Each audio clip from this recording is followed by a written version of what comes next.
how's it going? So this is project number 3 for the day. We are going to plant up our Esplanade urns on the west side with Superbells. It's a new one called Double Twilight. It's gorgeous. Look at these.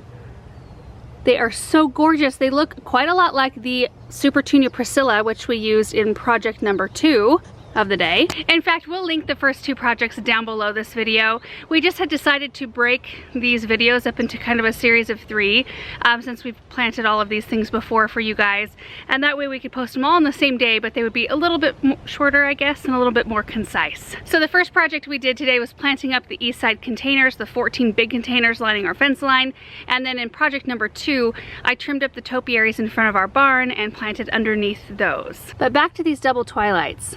So this is the only thing I'm planting in these Esplanade urns alongside the boxwood spheres that are already there. Boxwoods are just incredibly forgiving to anything that you put underneath it. Like, it doesn't matter if I put a water hungry annual or something that doesn't like as much water, they just seem to do really well. Now this one looks really good.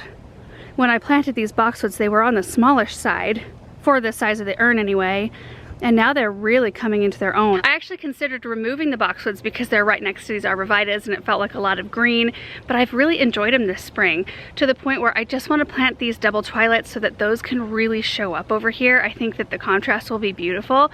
And I typically with Superbells, I like to either plant them alongside other things that don't like quite as much water, like the diamond euphorbias. Any of those do really well, or lemon coral sedum, because Superbells do not like to stay moist for an extended amount of time. They like really good drainage, so I find that they are really good on their own, where you can just water them based on how much water they want, or with other like-minded plants, I guess you could say. Before we plant, you can see I have my clippers here. I need to cut this old drip tubing out because we just tested it and only like 1 out of maybe, I don't know how many drip emitters are actually in this pot, but only 1 was working out of maybe 6 or 7, just based on our hard water. It's just something, doesn't matter if we use this kind of drip tubing or the individual emitters, eventually they get clogged with hard water. So I'm going to replace the drip tubing.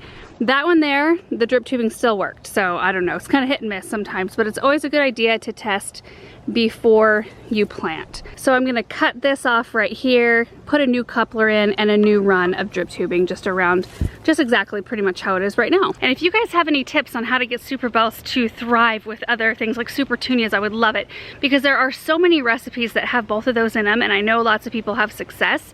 It might just be one of those things that, I don't know, every gardener has their thing that they just like can't get quite right. That might be mine.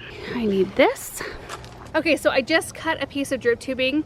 There are 7 emitter holes on this because that's what's currently in here, which we usually do everything even so that when we know, like if we run the drip system for say 10 minutes, each pot's gonna get exactly the same amount of water if they have the exact same amount of emitters in there. So I'm gonna cut this old one out, loop this around the boxwood first. I've got a 1/4 inch T coupler right here.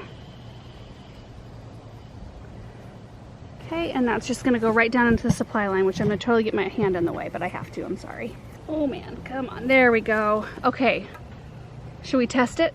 Oh, that looks a lot better, lots better. Every single emitter is working in there. That's what I wanted to see.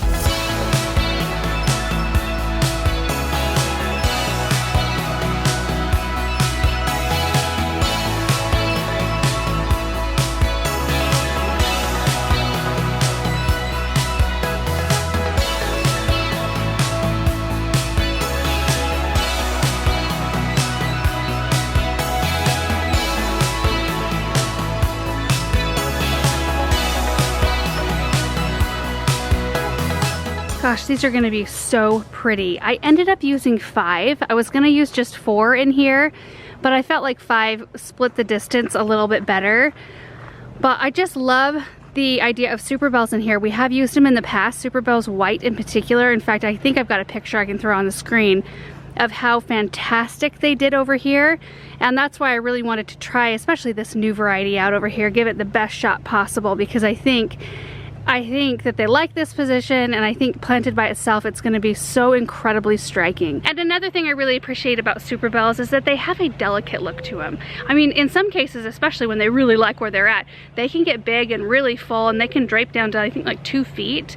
But some of your other annuals will get even bigger than that and huge and wide, and they've got huge blooms. And something like this just has that, when it has that delicate look, I feel like it looks so good with a beautiful container like this. I think the design of the container, the softness of the container with the delicate nature of the Superbells looks really good. And now that all the pots have proper drip to them, I think that this boxwood will start growing like the other 3 that had a little bit more water.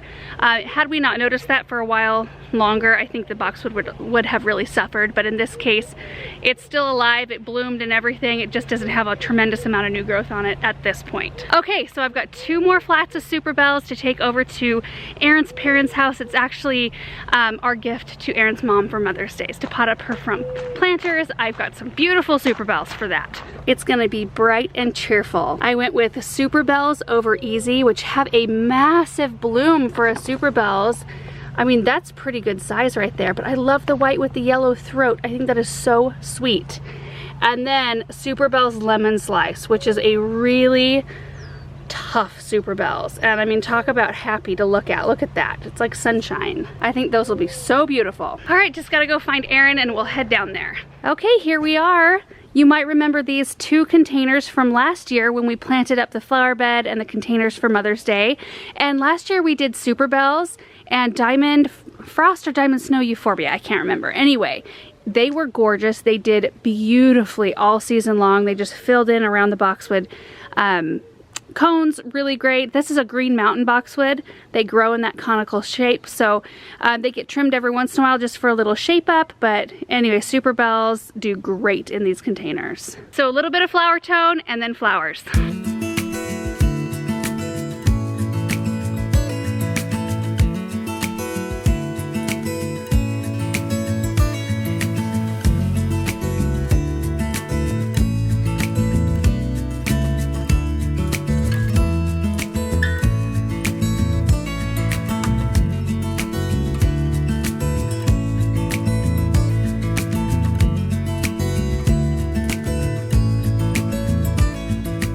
I think these are going to be so happy to look at. They already are. I ended up using 8 Superbells, 4 lemon slice. So 4, 1, 2, 3, 4, and then 4 of the Over Easy in each corner. I even put one in the back, kind of like our barn containers, because you do see these containers from 3 sides. And you want them to look full and see that color from every side. And here's the other one right here. I can't wait to see what they look like later on. And that is it for project number 3 for today. We will link the other 2 projects down in the description of this video. I'm pretty sure I already said that earlier on. I kind of can't remember at this point. It's been a really busy day. So happy though to have all of these containers planted and done and watered, and now we get to just enjoy watching them grow. Now Superbells, in terms of maintenance, like I mentioned before, they do like to dry out just a little bit between watering. In fact, overwatering them is the quickest thing to make them not happy. They'll start to get droopy and start to look a little bit yellow, so in that case you know you need to back off on water in most cases. Definitely put your finger in the soil and double check that it's not an underwatering problem before you start backing off on the amount of water you're giving them though.